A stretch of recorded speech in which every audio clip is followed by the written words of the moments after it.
ভিডিওটা ধাক্কা দিবেন, দেন, কোনো সমস্যা নেই। তবে জান্নাতের 8টি দরজা আপনি খোলা পাবেন না। আজকে আমি আপনাদেরকে এমন একটি দোয়া শিখিয়ে দিব, এই দোয়াটি আপনি প্রত্যেক ওযুর পর পাঠ করলে আপনার জন্য জান্নাতের 8টি দরজাই খোলা হবে। সুবহানাল্লাহ। এই দোয়াটি কি আপনি একাই শিখবেন, আপনি একাই নেককার হবেন?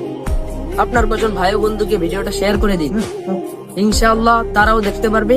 তারাও যদি আমল করে তাহলে আপনারও সওয়াব হবে ইনশাআল্লাহ। দোয়াটি হলো কালিমাতুশ শাহাদা, আশহাদু আল্লা ইলাহা ইল্লাল্লাহু ওয়া আশহাদু আন্না মুহাম্মাদান আবদুহু ওয়া রাসূলুহু। আবার বলতেছি দোয়াটি, আশহাদু আল্লা ইলাহা ইল্লাল্লাহু ওয়া আশহাদু আন্না মুহাম্মাদান আবদুহু ওয়া রাসূলুহু। দোয়াটি যতজন আপনার দ্বারা শিখতে পারবে, তারা যদি আমল করে আপনারও সওয়াব হবে এবং আখিরাতের দিনেও এটা ফল পাবে ইনশাআল্লাহ।